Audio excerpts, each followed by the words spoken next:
Vision and sound are on. The station goes on the air.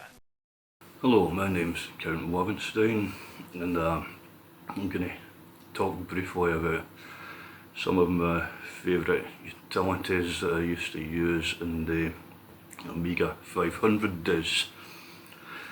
On the Amiga 500 there were just thousands of tools that you could use for kind of hacking and cracking and ripping and copying, and just going to take a look at some of my favourite of them.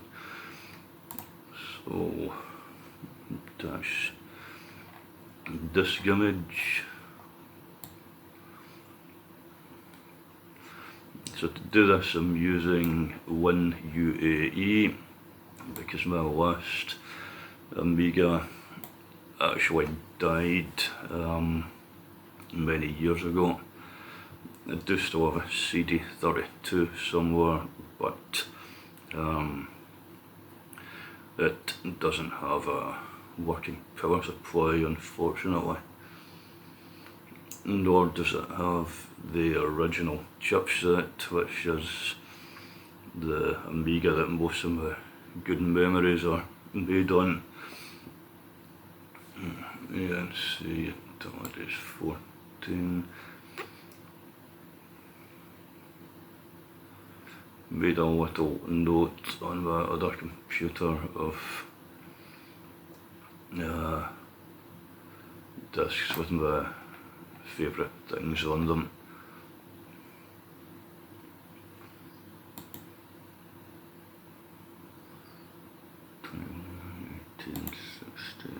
There we go.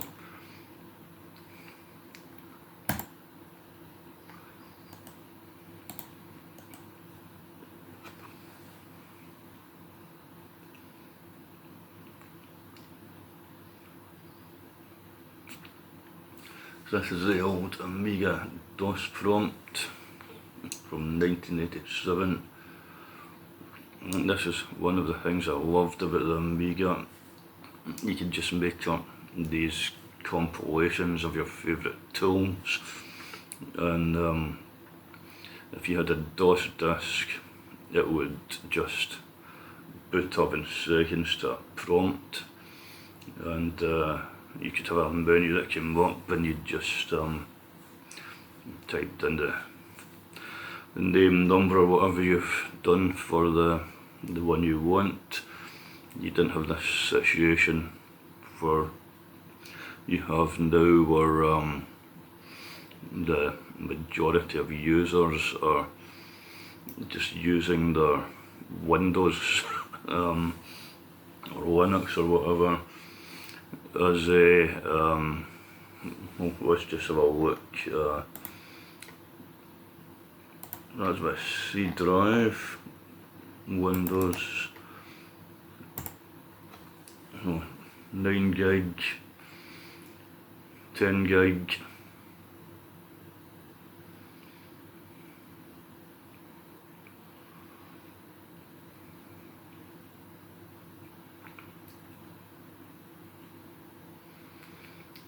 $20 gig,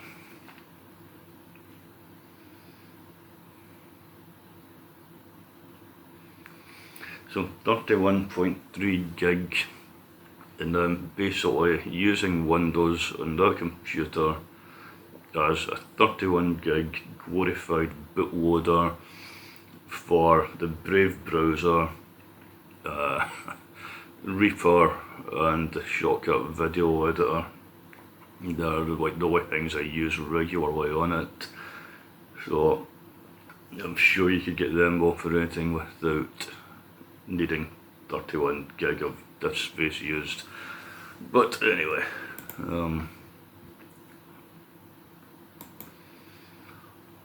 back to the Amiga. So CLI Mate, that was one I used to use a lot. It's basically a commander style file manager with the two panes.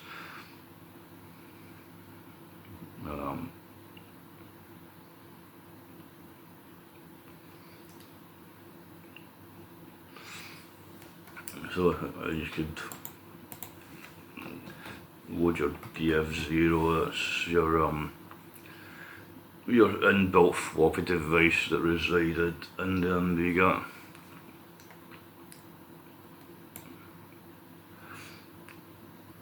And you could either load RAM into the other side so that you could copy things into memory. Let's try it. Copy to RAM. Not bound. That's not very encouraging.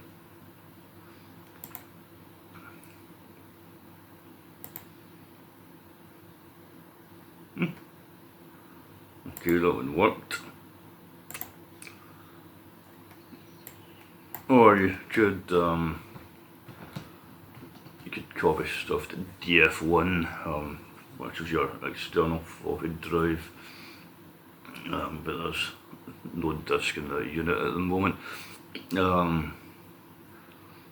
Or if you are very, very lucky, not many people I knew in the late 1980s had hard disks. They were still absolutely extortionate at the time. Even a few megabytes would cost you £1,000 back in 1988. Maybe more. It was the guy I used to do this Amiga stuff called himself the Batman in the Amiga. He was the boy who had everything. Just told his parents to get things for him, and they did. He was the one with the modem, the printer, the external floppy units. Even he didn't have a hard disk back then.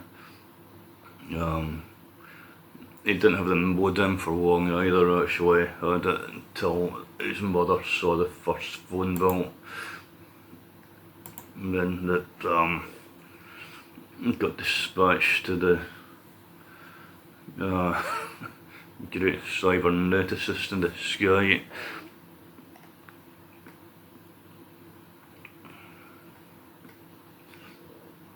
Obviously, and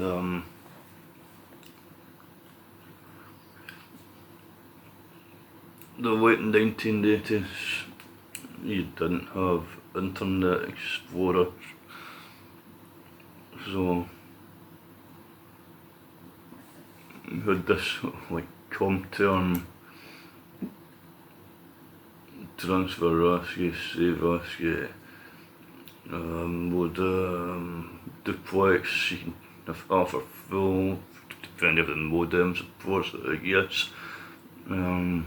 Parity, non-odd even, 7-bit or 8-bit transfer, baud rate. If you had a 300 baud modem back in those days, and you were downloading a page of text, it was so slow you could actually see the characters typing in as you watched.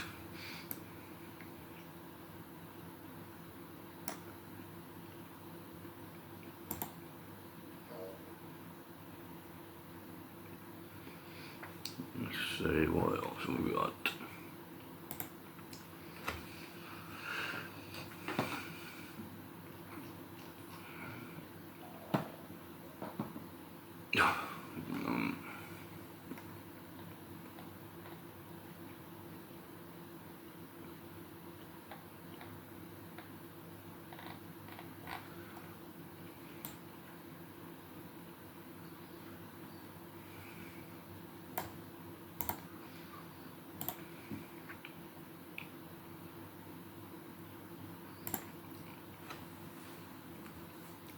This one,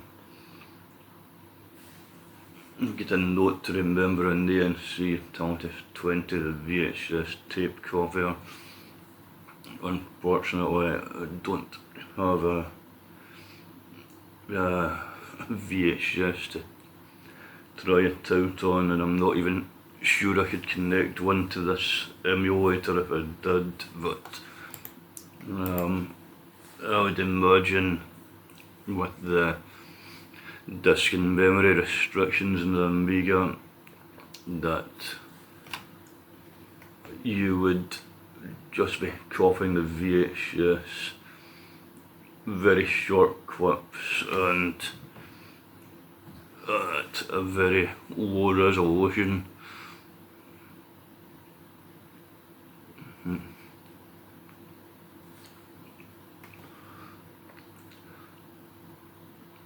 Definitely a fun thing to do back then, though. I did have a friend who could take like video in through a camera, just like a normal camcorder, and he had it connected to his Atari ST. That was pretty fun, but the clips were just literally like 10 seconds long, but back in those days it seemed pretty impressive.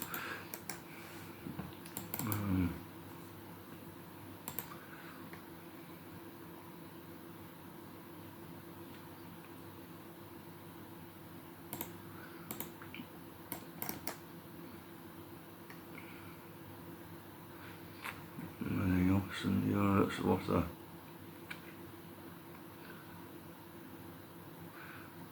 disk repair? DiskX 2.1, that was, this is one we used to use regularly. So you could load a device into device 0, and what we mainly used it for was this function here, searching for ASCII text, and where that was useful to us. A lot of people who created discs and game cracks and all that would also hide contact details so you could get in touch with them on the disc, so you could find it with this DTxEd utility, and then you get a post office box number maybe, or an address or a phone number. If we found a phone number, I would very politely call them up and ask if there was anyone in the house that might be interested in trading Amiga wares, and we actually made a few good contacts that way. I'm not here to name drop, but one or two of them were quite big players in the scene back at the time.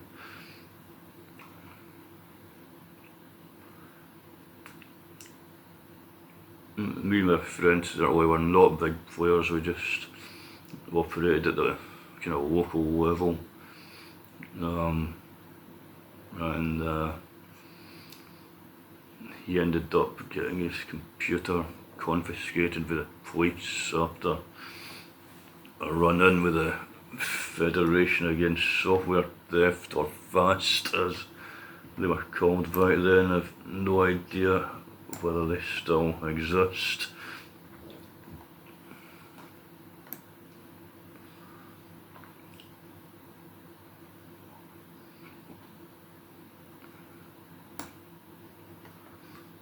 This was handy as well, what you could actually go into your discs and you could edit the bytes.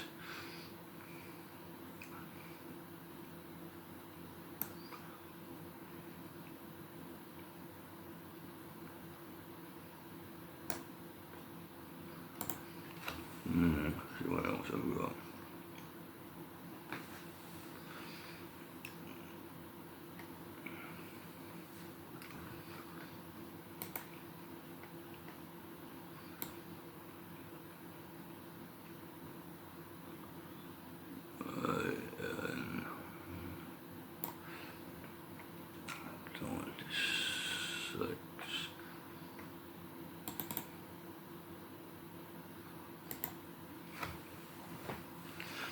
So these ADF files I'm loading in, they're basically just images of Amiga floppies that the emulator works with.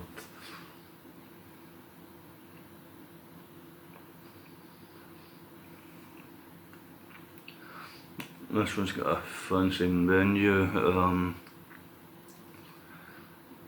These do look nice, but you ended up, once the novelty wore off, they could get quite annoying, so I ended up preferring just a simple page of text when I was dealing with these things. So this thing is called MemPeek or Show Mem sometimes. You can use the mouse to work through whatever's in the memory. So this could be quite useful if you were trying to find the entry point of something. You might not get it with pinpoint accuracy, but close enough so that you could find it with an assembler or whatever, disk monitor, memory monitor I should say. Disk monitor would be like DiskX, that monitors what's on the disk. The memory monitor monitors what's in the memory.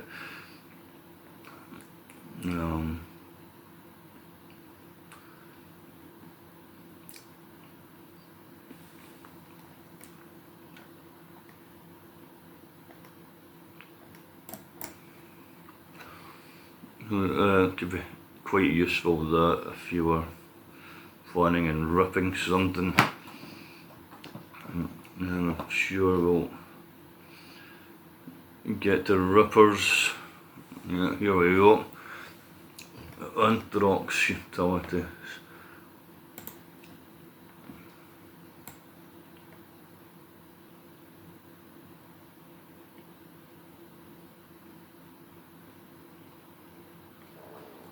Where are we? Anthrax utilities version 6.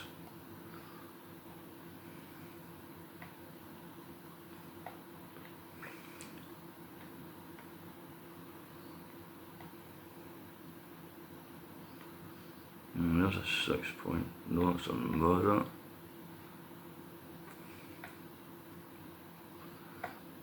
I'm not at all sure there is an Anthrax. Oh, there we are.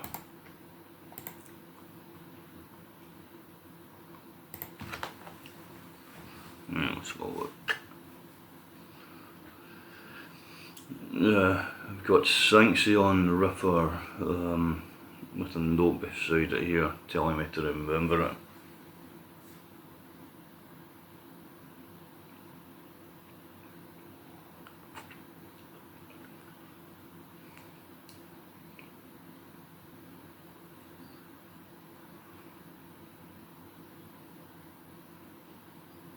Alright, Control F2.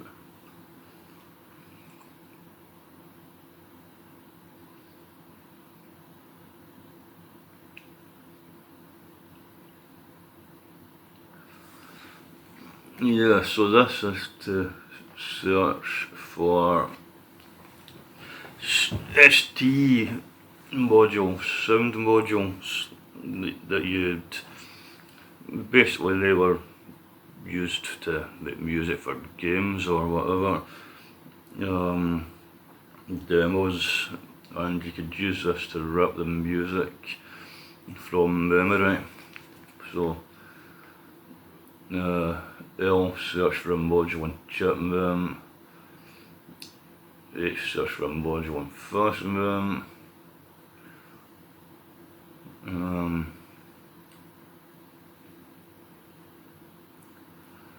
so that could be handy if you had a tune you liked in a game and you wanted to keep hold of it, or perhaps do a remix of it or whatever. Back in those days, those trackers there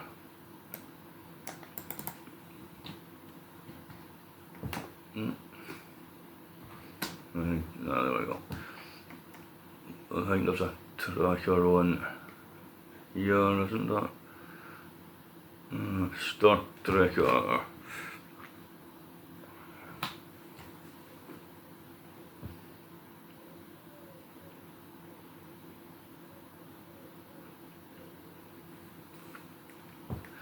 I was looking for me to insert ST00 in any drive. That's where it would load samples in from. The ST-XX sample library can be gotten from the AMINet, I believe, and it has literally hundreds of disk images full of samples. I actually use it in the Fear is a Prison musical project a lot. Gives you those really nice like quaternary drum samples. They sound really distinctive because they were recorded with the Amiga's Poly chip. They've got a sound that anyone who was into this at the time would instantly recognise today. So basically you'd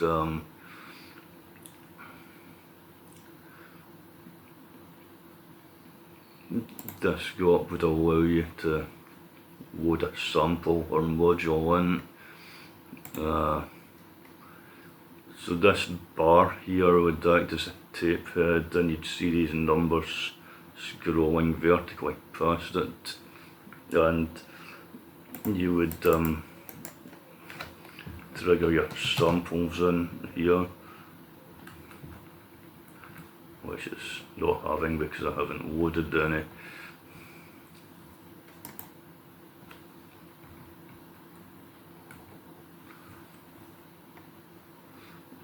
So that was how I started to notice making drum beats.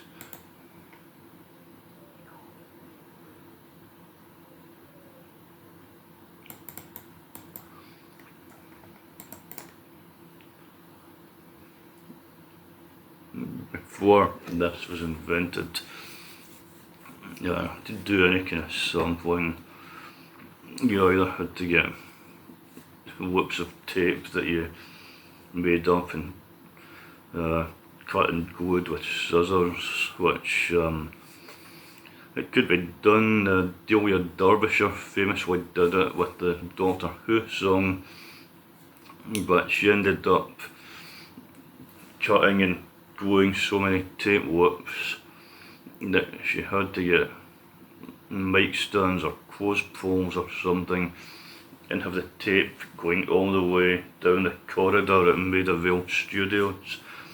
So that was not easy, that was a lot of hard work.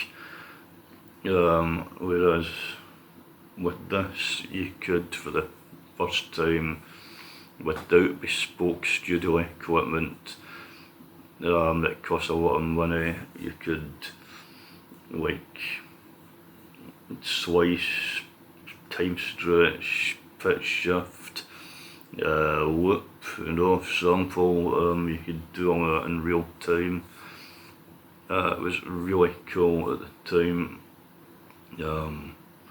Some pro bands even at the time were known to use Amiga and Atari ST to create drum samples.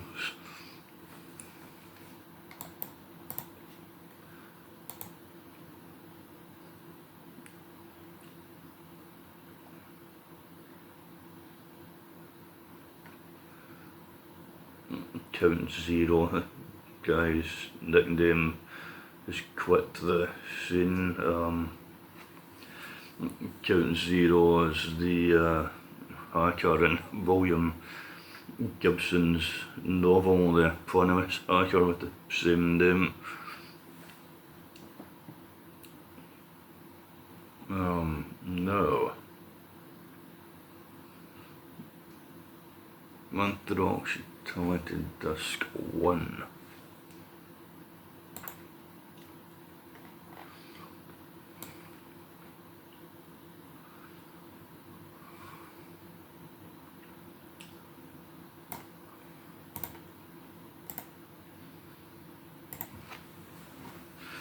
This next one's really cool.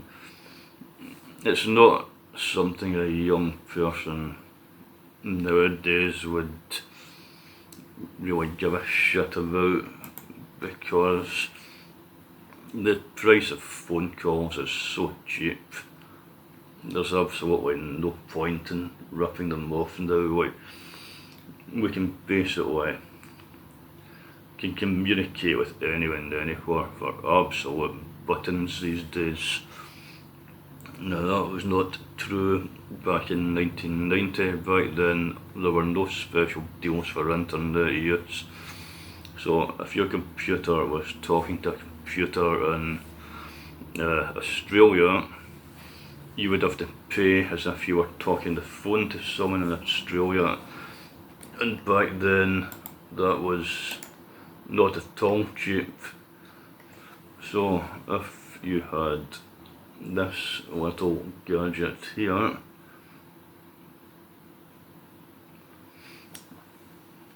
now let's manually enter a phone number. So I am going to put in an imaginary phone number.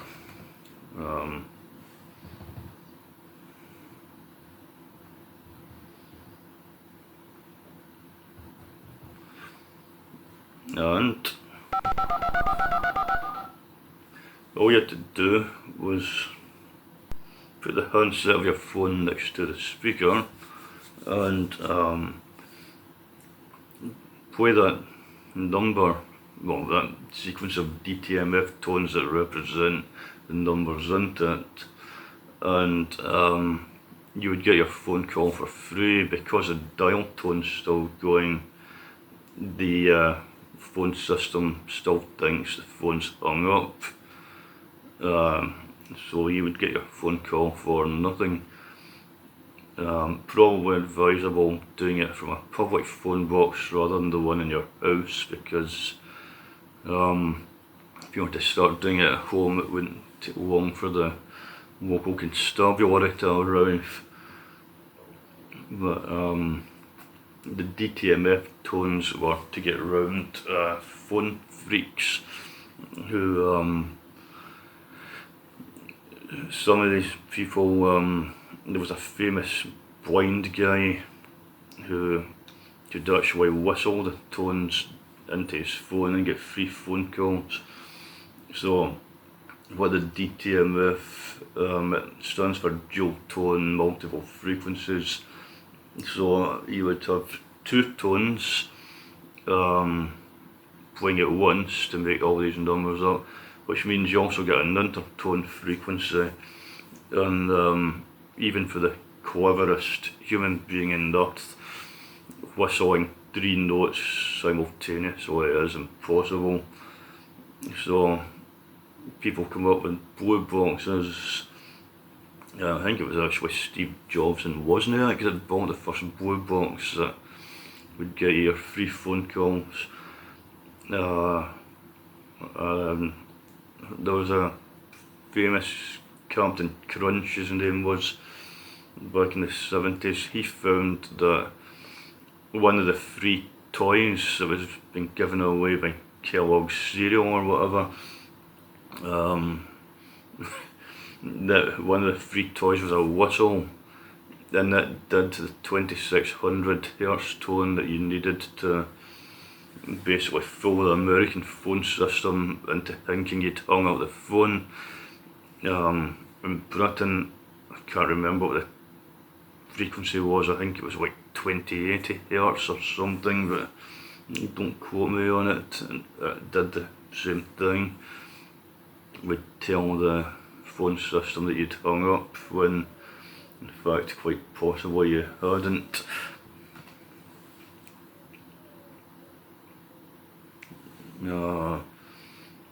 Something I noticed that was interesting when I was booting up, this utility boot here by Marc of Slipstream. Marc of Slipstream was a grey hat I think he did go completely legit in the end, but at that time he was doing a fair bit of cracking with a group called Slipstream, and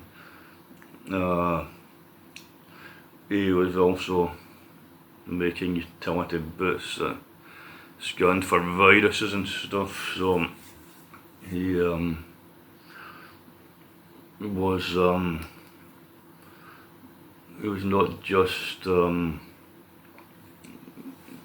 this to steal wares. He was obviously a guy who was very into his coding and had a social conscience.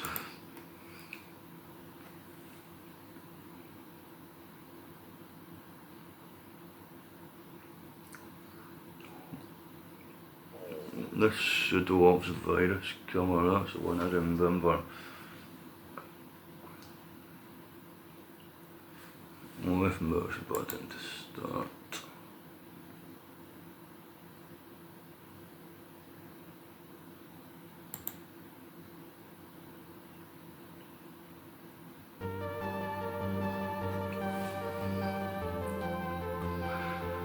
So this Pseudo virus scanner, you can see there, it's actually taking issue with Marc of Slipstream's non-standard boot, saying it's definitely a virus.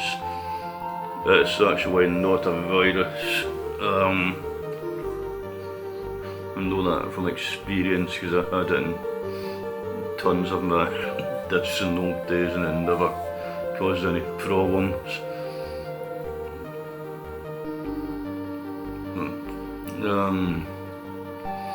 Thought this was kind of cool the way it operates outside the disk operating system.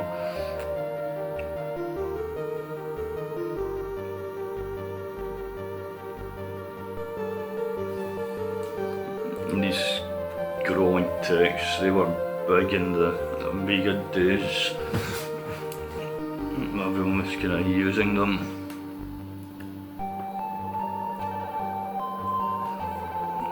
Anyway, I shall reset that because I do not particularly want that reconfiguring the bootblock in that disk. Not that it could anyway, because the disk's write protected.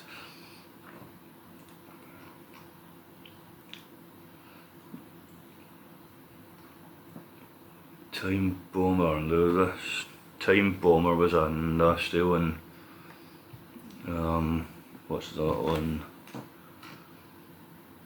Armada TRS utilities. You can actually see here, I've got so many of these bloody things that haven't even got past the letter A yet.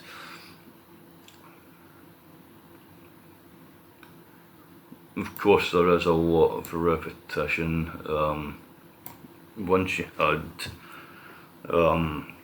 maybe a dozen of these discs, when you got more you would find that you were getting a lot of stuff that you already had, but it was still worth it if you got one or two new toys to play about with.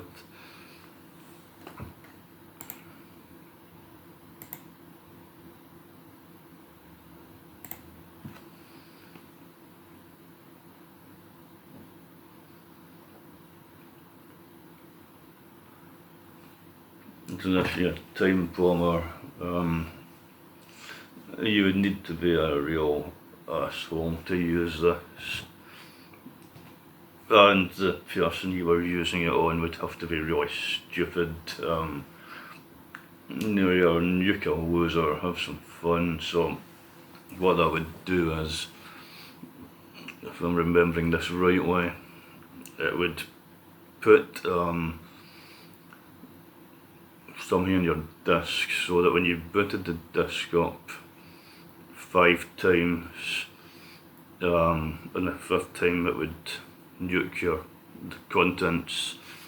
Now, where you'd have to be really stupid to fall for this, the disk had to be right enabled. So if it wasn't right enabled, TimeBomber would put a message requester up asking you to write and enable it.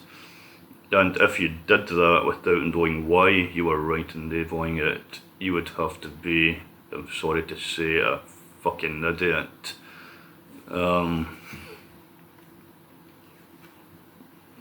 There was another one in here which I'm going to find.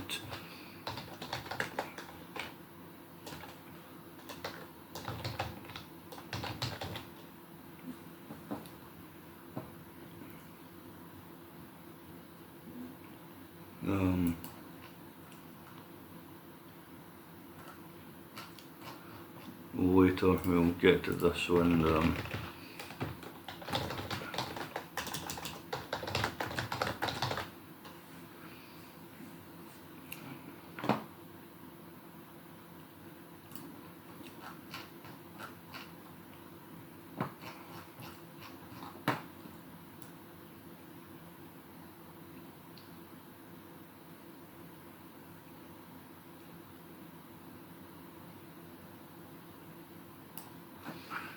Let's see, there's a couple here I've got notes telling me to remember them, but can't quite remember why, so let's find out. ANSI Utility Disk 3 should be this one.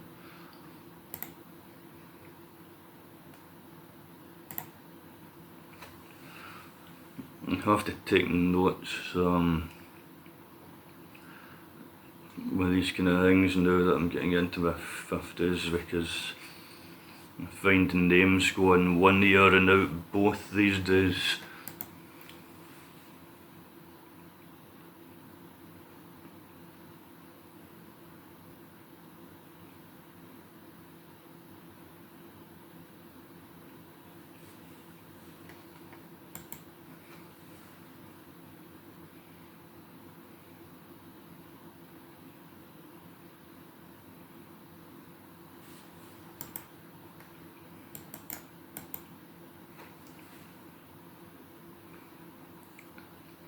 Hard to tell actually in this emulator whether it's actually doing anything. In a real Amiga, when you click the mouse button and request like that, you would hear the drive starting to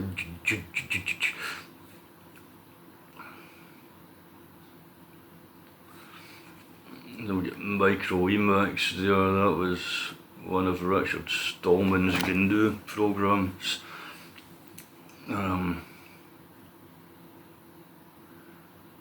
Scrambler, that's the one I've got a note that I should remember, so let's see what that is. Alright, it's for encryption. You can scramble and descramble your text files with this to make them legible. So that could be handy if you had stuff you didn't want anyone to know about. I'm not sure what kind of how many bit encryption keys you'd be talking about back then. Obviously, the brute forcing of passwords back in those days probably wouldn't be quite what it is now. X, I don't know how you pronounce that, would it be Xoper? I've got a note to remember, Xoper on this disk. Oh no, I don't. Oh, there it is.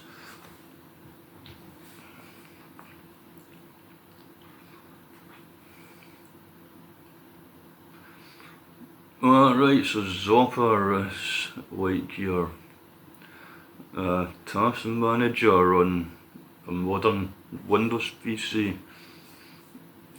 Tells you what processes are running, gives them an identifier, CPU usage, priority. The Amiga had a multitasking executive that would assign priorities. Well, it's the same way as I'd imagine you'd get in any modern operating system. The first example I ever heard of it was on the lunar module and the Apollo missions. They had a multitasking system that would assign different priorities, and it would dump low priority tasks if it ran out of resources. They famously had an issue with that in Apollo 11 because Buzz Aldrin decided that he wanted to keep the rendezvous radar on while he was landing the lunar module in case something went wrong and they'd had to scamper back to the command module, but the computer was overloaded running the rendezvous radar and the landing radar at the same time because the guys who'd programmed it decided that it would be unlikely you would ever be doing that.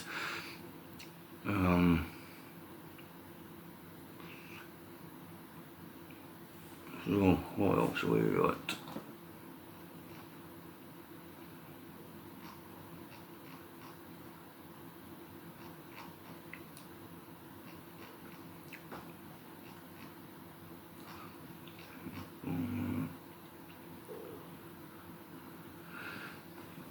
Murder.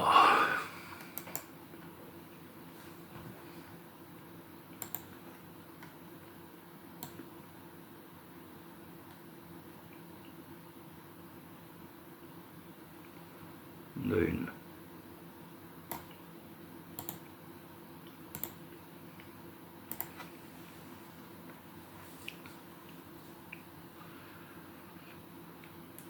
So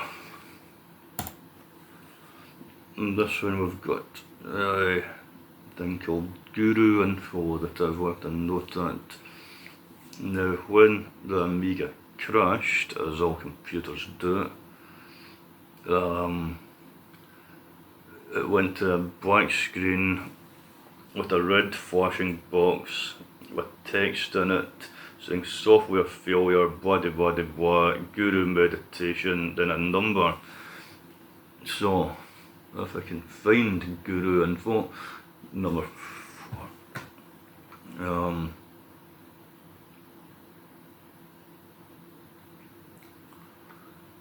Unfortunately, I cannot remember any Guru numbers offhand. We'll just try one at random.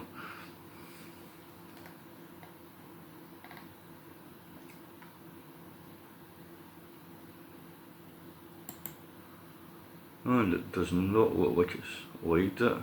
1, 2, 3, 4, 5, 6, 7, 8. That'll be why. Well, there we go. So, error code 10,000, Guru is recoverable, alert. Subsystem would be the audio device, general error, not applicable, unknown error. So, if you get your Guru meditation, you would write it down on a piece of paper, reset the computer, load the Guru informator up, and it would tell you what had crashed and maybe let you do some debugging.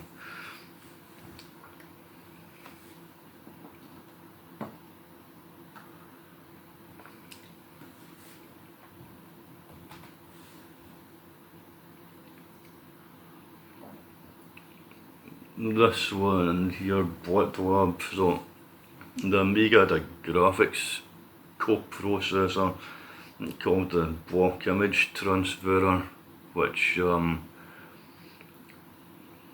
would, when more sprites came into the screen or whatever, it would bring more resources to bear, so things didn't slow down as much. This thing let you talk directly to it by the looks of things.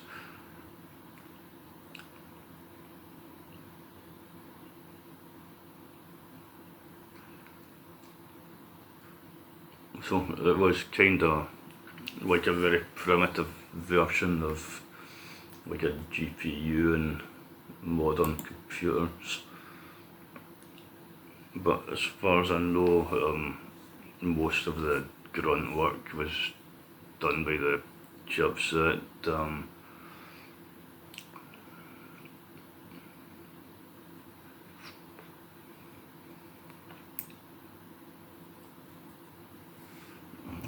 Seek and Destroy, I remember that one.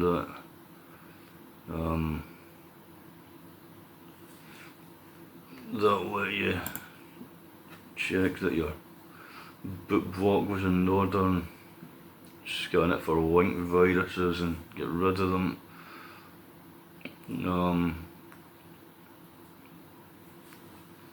Can't specify bootblocks, it's not a standard DOS, maybe a nice boot intro, so it's not worried about it.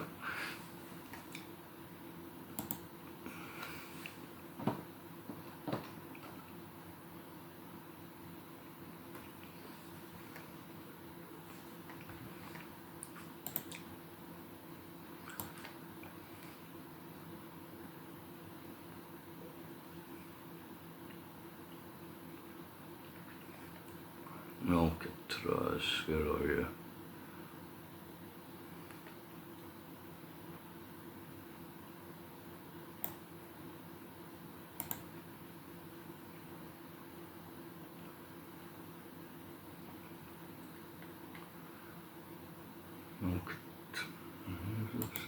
Let's find that.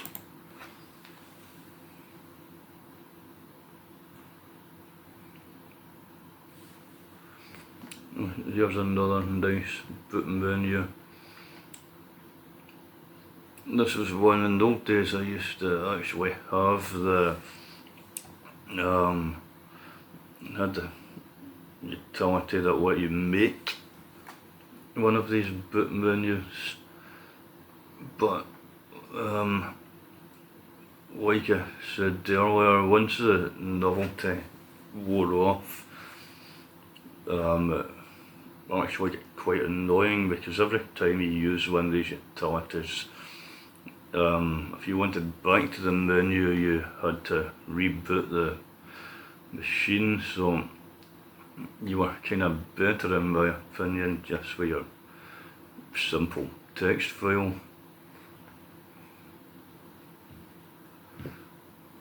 As the old saying goes, casts keep it simple, stupid. This one I used to use TxEd,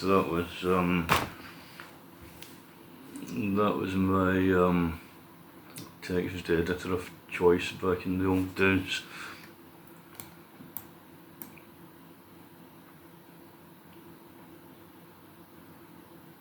It's not exactly Microsoft Word.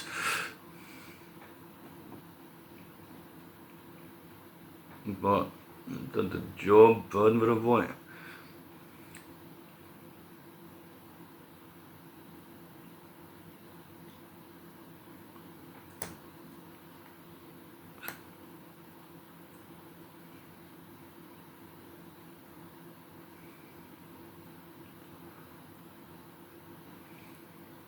Now,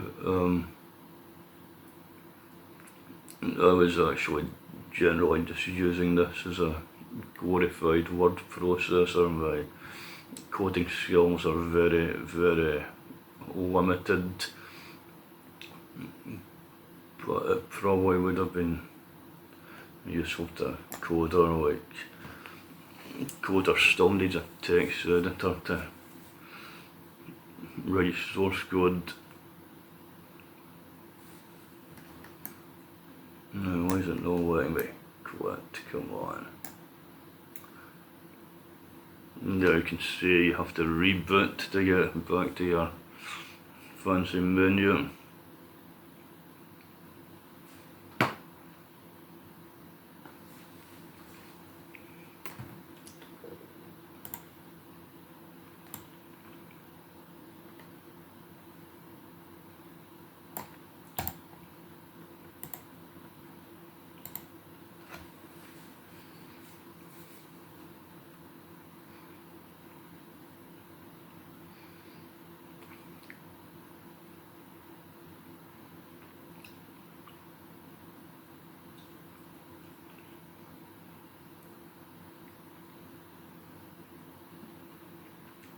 this one here, if my notes are correct, has got an ANSI editor on it. Now, that was something I got quite into at one point. In fact, to the point where I got second and fifth place in the flash party in Buenos Aires one year. Something I still take pride in mentioning to this day. So it was TxEd made out of blocks.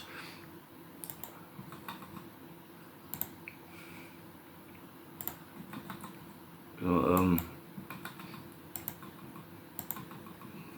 if anyone's old enough to remember teletext from back in the day, that kind of worked along those lines. Now if I come out of the Amiga for a second and go into my drive, I might actually be able to find some that I did earlier, as I say in Peter.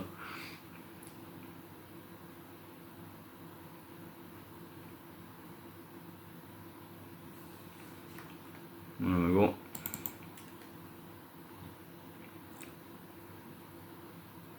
So this one here, I got second prize in the flash party for that one, Chun Lee.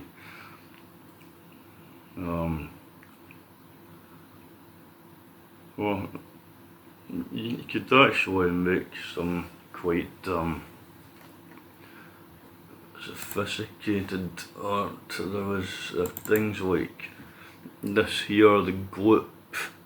That was a big thing that came up a lot in it. And you could use the colours going from white to light blue to dark blue to black to kind of simulate a glow.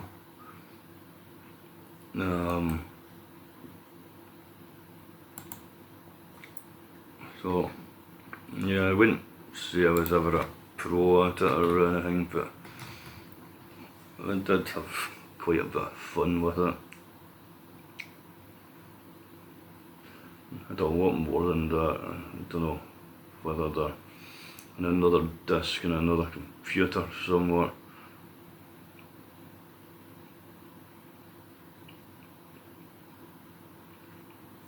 Pablo Draw, that was a troll. So, oh yeah, I see some here. Let's have a look.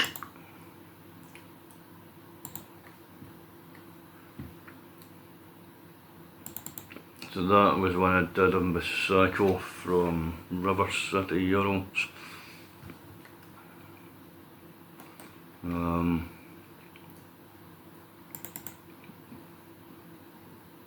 Revolution. Even as an old man, I still have some revolutionary tendencies. This one I was just kind of learning my way around it at the time. As you can see with the date there, I was rather a late comer to it. The ANSI was used originally for BBS sites.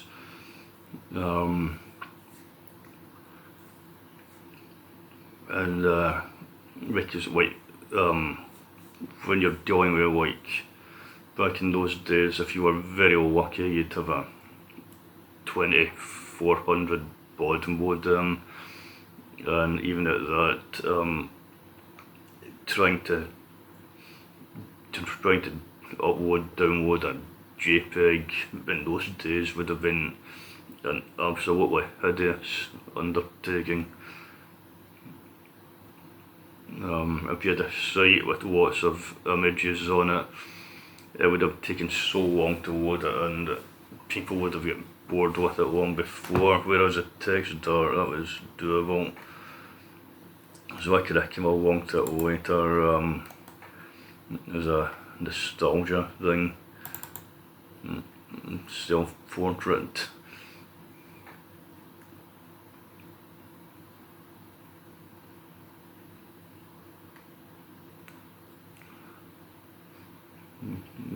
But if the skin tone's quite right, I'd do a kind of sallow skin and white highlights and the beard though.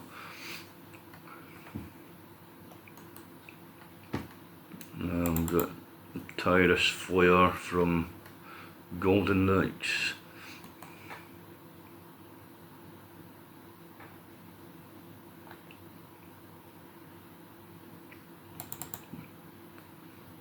That was me trying to draw the road and the outrun.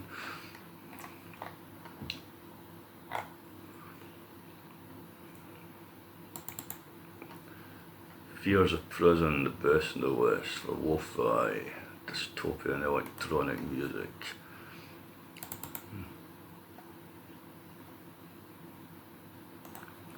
Anyhow, back to the Amiga.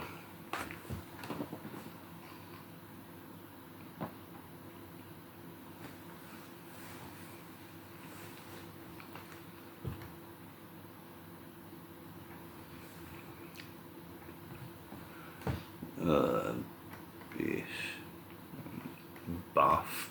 Right, let's see. BAF I'm looking for. There it is. Now this has something on it that's so cool that I still use it in my music videos and stuff to this day.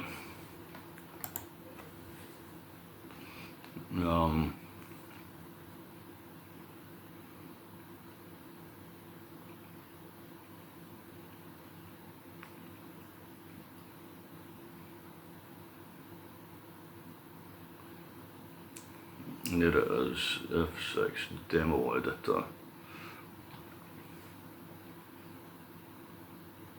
Well, this is slightly annoying as well. You have to wait for it to play this tune, which, again, it's very cool the first time you hear it, but when you've been into this disc 100 times, you kind of wish they just wouldn't have.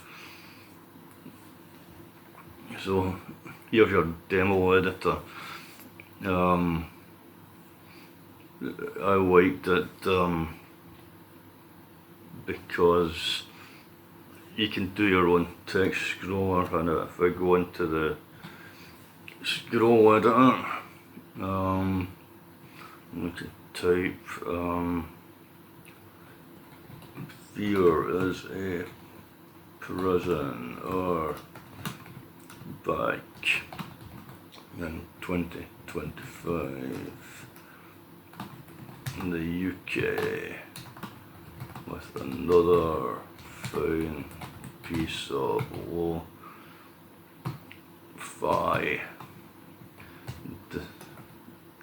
dystopian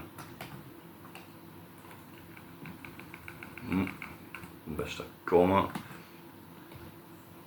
dystopian electronic music.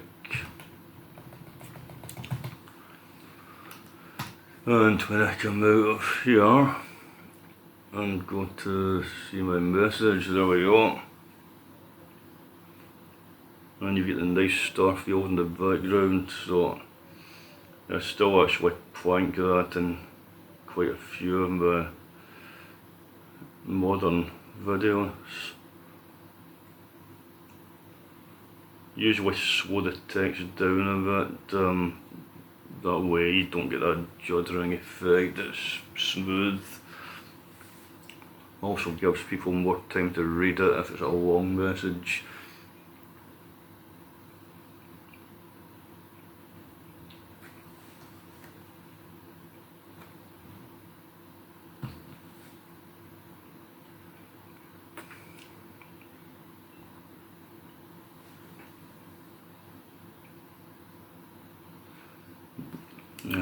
Base tools, that's going.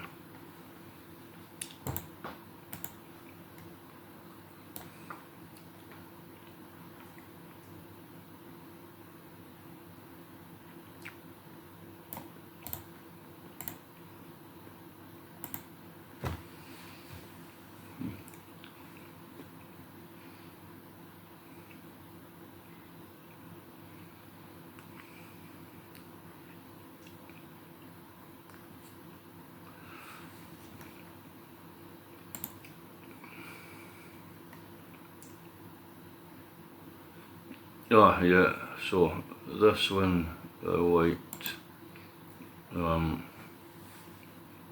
can make your own guru error. The guru errors being the thing I was talking about earlier when you get software failure.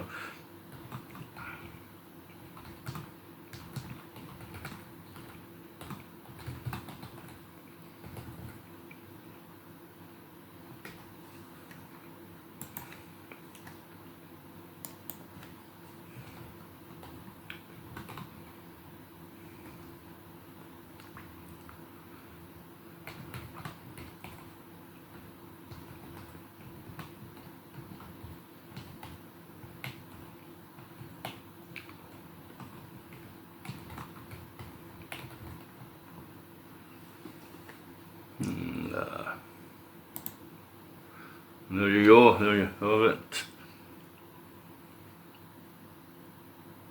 That one I just discovered when I was going through these discs the other day. That will definitely also be in one of my next musical videos.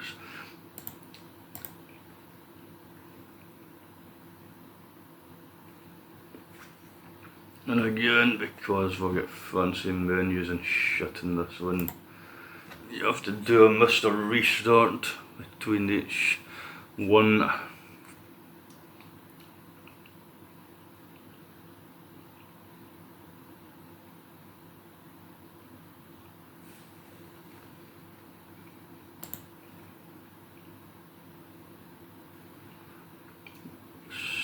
Space writer.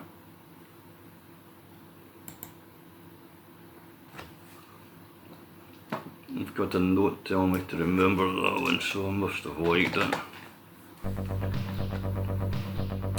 Oh yeah, so right, you could load a piece of music into this and it would do a visualization of the EQ.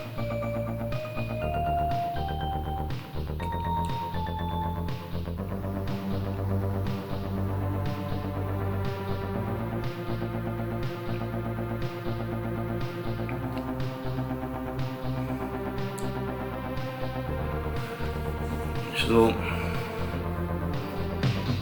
I would quite like to use that if I could somehow talk the simulator into loading in one of the trackers I've done on the PC. Every time I've tried it before, it's always crashed, and I don't have an original Amiga I could do it on, sadly.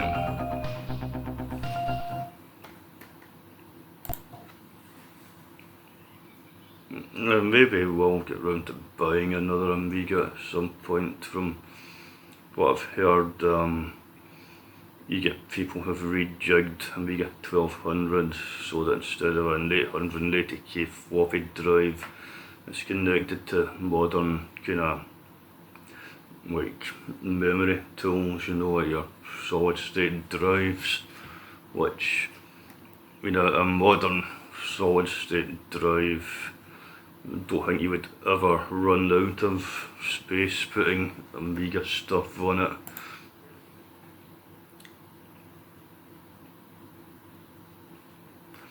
Boot intro. Headline.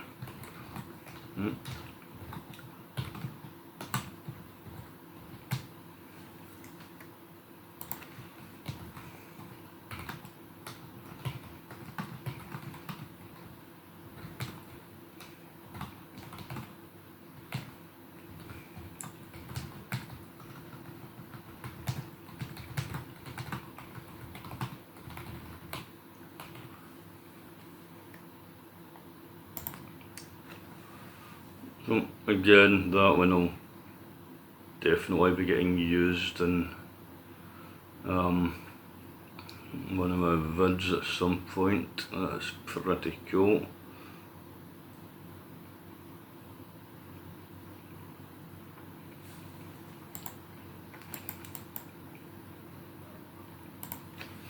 Let's see.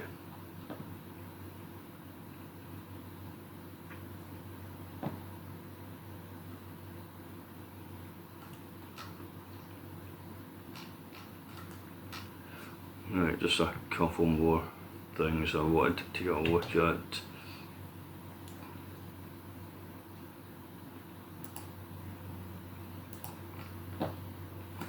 Alpha Disk version 4.2. If anyone has actually managed to sit this far into this video, by the way, you have my profound thanks. I really only make these up for my own memories. Although, of course, if anyone does want to watch them, I'm absolutely delighted.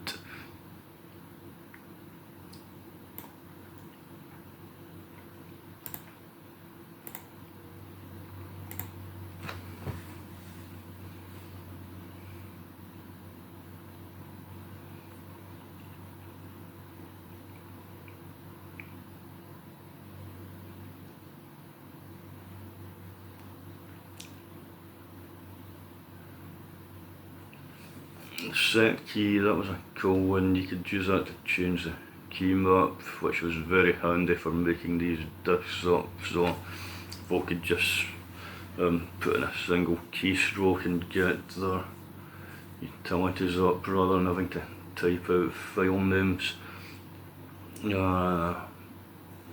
This one here, the one I wanted to look at, this is a particularly nasty piece of work. I never did use it in anyone, although I know people who did.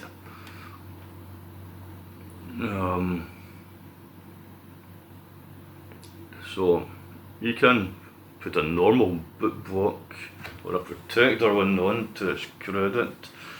You can also create the SA virus, Byte Bandit virus, System Z virus, DASA 2 virus, TimeBomber, now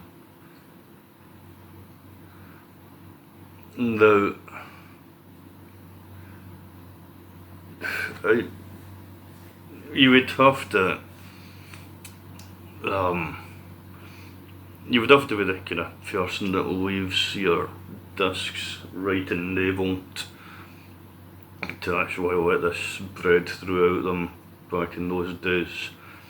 I mean, the right enabling, that was a hardware thing. The drive simply could not write onto the disks if they were write protected, and none of these programs could make that happen. But there were a lot of naive users out there who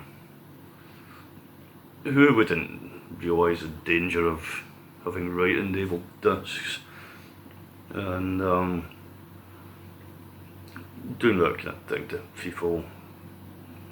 There's no reason for it. If I dislike, even as a teenager, if I disliked someone enough to be capable of doing that to them, I would prefer just to have nothing to do with them.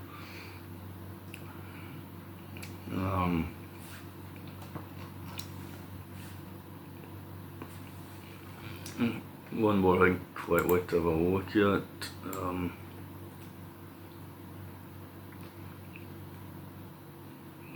They did manage to salvage a couple of my own disc compilations that made back in the day.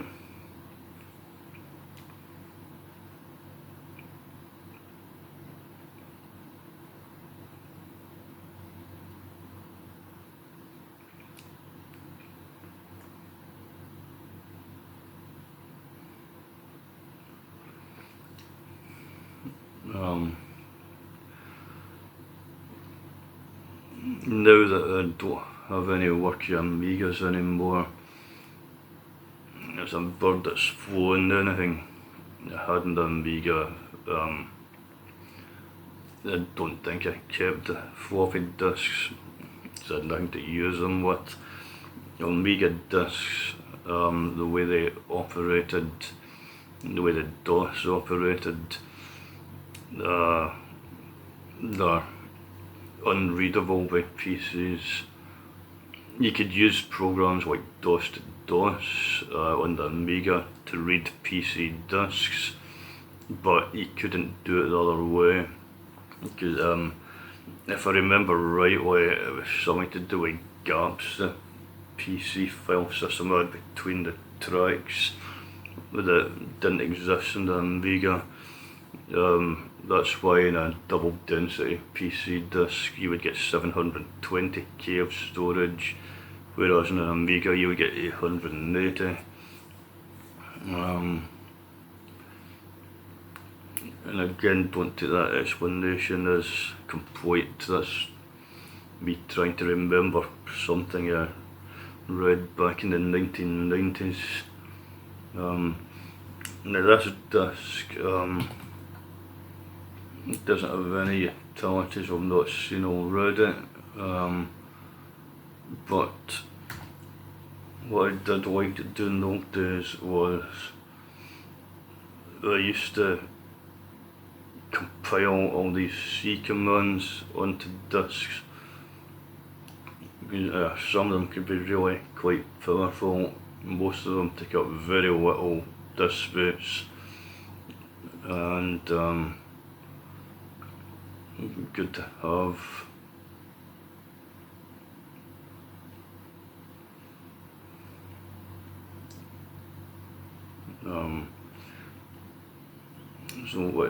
So some of these are like totally non-standard things that didn't come in your Amiga Workbench disk.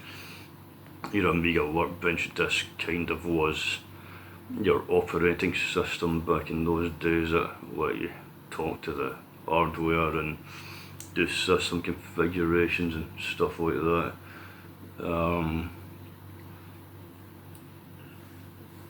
Likes of this,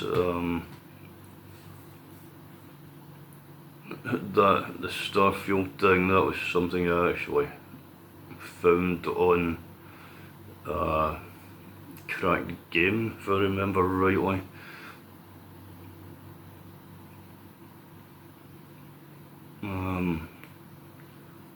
Found it kind of soothing having the scrolling Starfield moving across.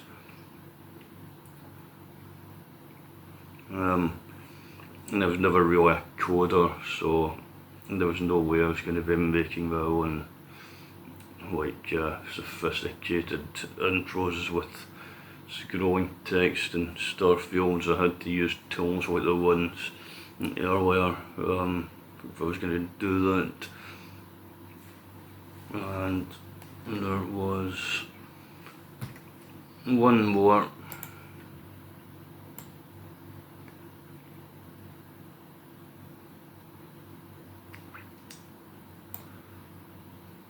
All the other discs, utility compilations, I don't know what happened to them. They probably don't exist anymore.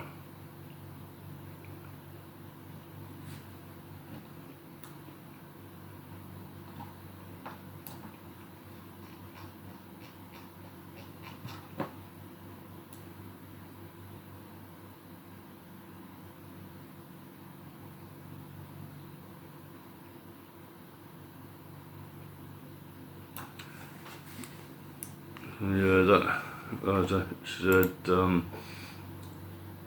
if this was in the earlier one from like 1989, it would, 90 maybe, it would possibly have had the fancy scrolling menu that we looked at earlier on it, but by this time I'd got to just wanting simplicity. and I don't think there's anything here that we haven't really seen already.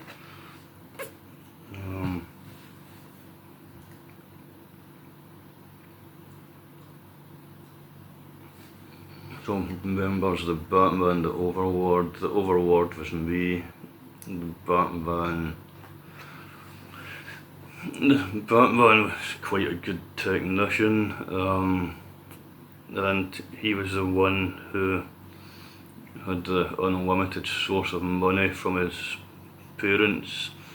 I was the one that did most of the phone calls and that kind of stuff, and contacting PO boxes to arrange disc trading and that kind of malarkey. There were a couple of people I got to know quite well. They may or may not remember me. But yeah, fun times until the Batman named here had got into some kind of scrape with another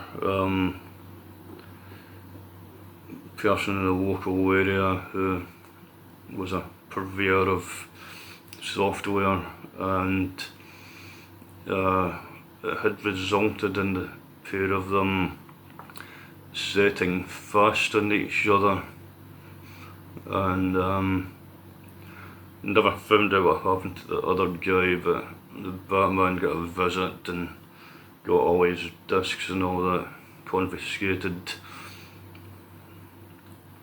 which kind of brought it to a halt. I was very lucky. A couple of things. One, I was trying to be Robin Hood, so there was no evidence that I'd been selling anything to anyone, which I hadn't been, whereas he had price lists and names of all his clients sitting in his desk. And two, he kept my name out of it as much as he possibly could, because he was worried that under police questioning I might crack and let them find out about some other sidelines that he had going that wouldn't have went down well with the long arm of the law. Oh, anyway, fun times.